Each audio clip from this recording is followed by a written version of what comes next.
Tubifurize kugubwa neza abakunzi ba Nino TV, turagarutse n'ubundi nizere ko mu by'ukuri mukomeje kugubwa neza. Tugiye kugaruka rero ni ku makuru agezweho ari kuvugwa mu burasirazuba bwa Repubulika Iharanira Demokarasi ya Kongo. Bimeze ute magingo aya ngaya? Umutwe wa AFC mu 23 wateguje ko uzahita witangaza nka leta yigenga mu gihe Perezida Felix Antoine Tshisekedi yahirahira agahindura itegeko nshinga. Ibi byatangajwe ryari? Byatangajwe nande? Tugiye kubiva imuzi n'imuzingo muri Wazalendo, uruntu hagati y'ingabo za Wazalendo ndetse na FRDC, aho bakomeje kutavuga rumwe nyuma yuko bakomeje kugenda bahabwa amabwiriza yo kuva mu bice bigiye bitandukanye, ariko kandi bo ntibabyumve. Murabizi ko muri Plaine de la Ruzizi babwiwe kuva muri plaine mu bice turi bugarukeho, bakabwirwa aho bagomba kwerekeza. Ubu ngubu rero abo muri teritwari ya Mwenga, abo muri teritwari ya Fizi, abo muri teritwari ya Uvira babwiwe nanone kuva mu bice bimwe na bimwe ngo bakajya kwikantona ahantu. Turabigarukaho. Ibi ngibi rero ntago byigeze bishimisha na gatoya bamwe mu bayobozi ba Wazalendo bakorera muri ibi bice. Turabigarukaho nabyo mu buryo burambuye. Turaza kuba rero twerekeza ndetse no muri Shabunda centre ahumvikanye urusaku rw'amasasu menshi cyane, nyuma yuko mu by'ukuri ahangaha hari ahantu n'ubundi hakunze kurangwa n'umutekano muke. Tubibutse ko teritwari ya Shabunda centre hakontororwa n'ihuriro rya leta ya Kinshasa, nabyo turabikomozaho. Ni nako kandi turi buze kurebera hamwe uko bimeze muri axe ya Masisi magingo ya ngaya, aho uyu munsi waranzwe n'agahenge, hagasa n'agahenge, ariko kandi muri axe ya Buhimba ho hakaba humvikanye urusaku rw'amasasu, ari nako kandi Wazalendo bakomeza kwitangaza yuko iyi Buhimba baje kuyigarurira. Turabikomozaho nabyo n'amakuru mu by'ukuri rero turi bugende tugarukaho, ndetse gake tukababwira uko situation zikomeje kugenda zitwara. Haravugwa itoroka ry'umusirikare ufite ipeti rya koroneri, uyu nguyu akaba yitwa Koroneri Songa Mbere Papi. Uyu nguyu yatorotse atinya iki? Byagenze bite? Uyakurikiranye n'undi wo muri Kwilu cyangwa se muri province ya Kikwiti, aho uyu nguyu nawe yaje gutorokana n'abandi basirikare bagiye batandukanye. Nabyo turagenda tubikomozaho. Hanyuma ikiraro cyahuza Gahombo n'utundi duce tugiye dutandukanye muri Warikare, nk'uko muri kubibona aho ngaho muri screen zanyu, cyabaye cyacitse, ariko kandi ngo cyahitanye abatari bake mu by'ukuri abagikoreshaga. Ni mu gihe cyo cyahitanye bamwe mu banyeshuri bambukaga iki kiraro bagiye kwiga hakurya, ndetse n'abakoreraga imirimo yabo hakurya baje kuba bahasiga ubuzima. Turagenda tubikomozaho gake, hanyuma tuze kurebera hamwe uko imyigaragambyo yiriwe yaje mu by'ukuri kuba itegurwa n'icyitwa Coalition de l'Opposition article 64 cyangwa se Coalition article 64. Abangaba mu by'ukuri rero bavuga ko ngo bazarwanya Perezida Felix Antoine Tshisekedi kugeza ku iherezo, ngo igihe cyose azahirahira ahindura itegeko nshinga. Imijyi yose yiriwe ari journée ville morte mu gihugu cyose. Bigaragara ko uyu muhango niba ari n'umuhango, niba ari n'imyigaragambyo yitabiriwe ku rwego benshi batatekerezaga, dore ko n'ibiro bimwe na bimwe bitigeze bifungura, yemwe na bimwe mu bigo by'amashuri ntabwo byigeze bifungura imiryango yabyo. Muri Beni ho ntabwo byari byoroshye, kuko muri Butembo abasirikare baje kuhagarika imyigaragambyo barakubitwa ndetse birukwaho neza, ibintu byatangaje abantu. Ngayo nguko rero nayo ngayo ni izo ngingo tugiye kugenda tugarukaho gake mu minota mike dufite. Wowe ubane natwe kuva tuyatangiye ndetse tunayashoje, dore ko tudafite iminota myinshi. Hanyuma amakuru munyemerere dusimbukire muri Ho Plateau tubabwire uko situation zimeze nyuma y'ibitero byagabwe Gakenke, Bidegu ndetse n'Irundu, yemwe naho bita ku Gitavi cyangwa se Gitavi. Ahangaha hakaba harashwe na drone yo mu bwoko bwa KT6. Mu by'ukuri rero amakuru akomeje guturuka muri biriya bice aratubwira ko Coalition ya Wazalendo yinubira ngo kuba yahawe itegeko ryo kuva mu bice bimwe na bimwe ngo bakajya mu nkambi ziri aho bita Eonde ndetse n'ahitwa Pwezero. Ni itegeko ryatanzwe kuva ku wa mbere tariki ya mbere z'uku kwezi. Imitwe yose ya Wazalendo iri muri teritwari ya Fizi, Uvira na Mwenga yategetswe kuva mu duce igenzura ikajya kwikoranya bitarenze ku wa gatatu tariki enye ndetse z'ukwezi kwa kane birumvikana, ndetse ngo bakikusanyiriza aho bita Yaounde n'ahitwa Puezero.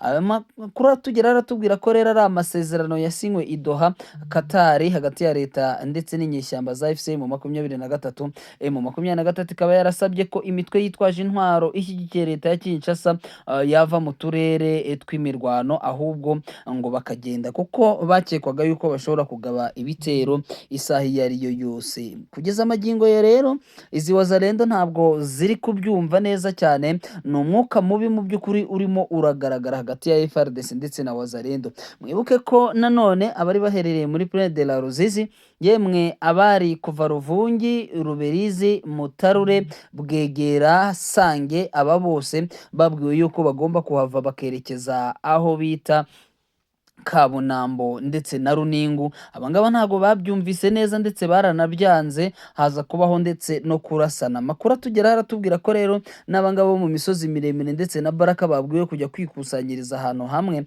Biravuga ko batari buze kubyemera ndetse bishobora kuza guteza imirwano, ndetse ngo bikaba bigaragara ko umwuka uri gututumba hagati ya Wazalendo na FARDC ushobora kuza gutuma barwana ku rwego rukomeye cyane, dore ko bamwe muri bo bavuze ko batazemera kuva mu bice bagenzuraga, abandi bakavuga ko bagomba kubivamo kuko leta yabatereranye. Ukaba wumva ko rero ari bombori iri hagati y'aba ngaba. Kugeza ubu ngubu ntabwo turamenya icyo iyi coalition irimo kubivugaho, ndavuga coalition ya Wazalendo, dore ko n'ubundi nta kindi bagomba kubivugaho uretse kuvuga ko bagomba gufungura imitutu ubundi bakarasana na leta ya Kinshasa. Ngayo nguko rero nuko nguko situation zimeze. Hanyuma M23, des sources au sein de la rébellion de AFC M23 indiquent que si Félix Tshisekedi a entamé seulement le processus de changement de la constitution, nous allons nous déclarer indépendants. Aya ni amakuru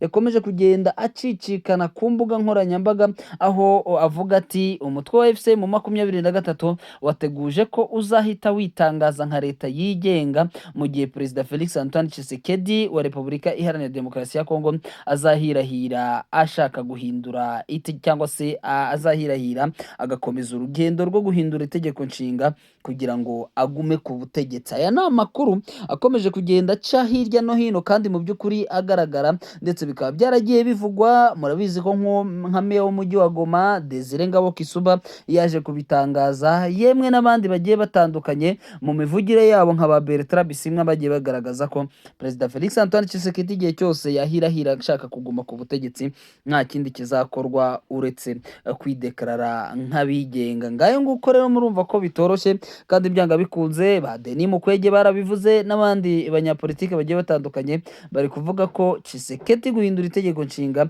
egari kwanga ko uburasirazuba bwa Repubulika Iharanira Demokarasi ya Kongo bwitwa Kongo, ndetse ngo akagenzura icyo gice, dore ko n'iki gice nabyo biri kugaragara yuko batamushaka ndetse bamaze kumwanga. Ikimenyimenyi ni journée ville morte yashyizweho na article 63 cyangwa se na coalition article 63 cyangwa se abibumbiye hamwe bagashyiraho icyitwa article 63. Abangaba barimo bita Matata Ponyo, Martin Fayulu, Moise Katumbi Chapwe, Delice Sanga ndetse n'uwo bita Jean-Marc Kabunda. Aba bose rero bavuze ko mu by'ukuri ngo bazarwana ndetse kugeza ku mwuka wa nyuma bagahangana na Perezida Felix Antoine Tshisekedi, ariko bakamubuza mu by'ukuri kuyobora iki gihugu arengeje manda ateganywa cyangwa se manda zagenwe n'itegeko nshinga. Ni mu gihe cyo hari inkubiri mu nteko ishinga amategeko mu by'ukuri yamaze kwemeza umushinga wo guhindura itegeko nshinga, aho ngo manda zigomba kuzava ku myaka 5 imanda ikajya ku myaka 7, ndetse ngo Perezida Felix Antoine Tshisekedi bikabarwa nkaho mu by'ukuri imyaka yayoboye idafite aho ihuriye. Ni nako kandi bateganyije byinshi bigiye bitandukanye muri iri hindurwa, aho bivugwa ko umuperezida mu by'ukuri agomba kugira majorite presidentielle ndetse opposition igomba kugira abadepite bake mu nteko. Ni byinshi cyane byateguwe muri uyu mushinga bigaragaza ko Perezida Felix Antoine Tshisekedi iki gihugu agiye kukigira nk'umurima wiwe. Uyu munsi rero niyo mpamvu mu mijyi yose ya Repubulika Iharanira Demokarasi ya Kongo hiriwe imyigaragambyo ikomeye cyane, aho ndetse bagerageje no kuyikumira mu bice bimwe na bimwe bikarangira abaturage bananiye abasirikare. Ikimenyimenyi ni nko muri Butembo, aho abaturage bashatse mu by'ukuri bari bari mu myigaragambyo, ariko ko bo kandi bafite n'uburakari bukomeye nyuma y'uko ubwicanyi bukomeje kubakorerwa. Abangaba bo rero bari bafite umujinya w'umuranduranzuzi. Abapolisi ubwo bazaga kubakaruma byabaye ngombwa yuko babirukaho barabavudukana, ndetse mukaba mwagiye mubibona no mu mavideo yagiye acaracara hirya no hino ku mbuga nkoranyambaga. Ngayo nguko nuko byagenze, ntago byoroshye, ntituramenya yuko ibi ngibi bishobora kuza gukomeza. Ibyo byose turajya tugenda tubigarukaho. Tugiye mu mirwano rero muri teritware ya Shabunda mu mujyi rwagati hagaragaye ahamvikanye urusaku rw'amasasu. Amakuru aravuga ko rero ngo Shabunda hagati muri Sud Kivu uyu munsi nyuma ya saa sita kuwa gatatu tariki 3 Kamena cyangwa se ukwezi kwa gatandatu humvikanye urusaku rw'amasasu cyane. Amasasu menshi yumvikanye, impamvu ntiramenyekana magingo ya ngaya. Amakuru rero agaragaza amakuru ava hari aragaragaza ko bamwe bavuga ko ari abasirikare ba FRDC barimo kuva muri ako gace. Ayo masasu ashobora kuba ngo ari uburyo bwo gusezera nk'uko benshi bagiye babitangaza, hanyuma ibyo bice bakabisigira Wazalendo. Benshi bakavuga ko rero mu by'ukuri atari inshuro ya mbere, ndetse ngo ibigibi byagiye biba, hakabaho ihangana riri hagati ya Wazalendo ndetse na FRDC mu bice biba bigiye bitandukanye. Tuvuye ahangaha munyemerere mpite nsimbukira muri teritwari ya Masisi. Ni imirwano mu by'ukuri itigeze iba muri teritwari ya Masisi, kubera ko ibice byinshi byo muri Masisi byaranzwemo n'agahenge, haba muri axe ya Gatoyi, haba muri axe ya za Kazinga, nta mirwano yaje kuhabera. Aho imirwano yabereye muri axe ya Buhimba, hanga akaba ari muri teritware ya Walikare, akaba ari muri groupement ya Walo wa Yungu. Akaba ariho ndetse amakuru avuga ko ikitwa Wazalendo bashobora kuba bongeye kwigarurira aka gace, nyuma y'uko ku munsi w'ejo bundi n'ejo bari bakambuwe na FC M23. Amakuru atubwira ko rero ingabo za M23 zishobora kuba zavuyemo, hanyuma iyi Buhimba ikaba iri gukontororwa na FC M23 ikaba iri gukontororwa na leta ya Kinshasa mu cyerekezo cya groupement ya Ruberiki. Ubwo aho ngaho ni muri axe ya Kibati. Amakuru aravuga ko nta mirwano yaje kuhabera, kubera ko ku munsi w'ejo iyi coalition ngo yaje guhabwa isomo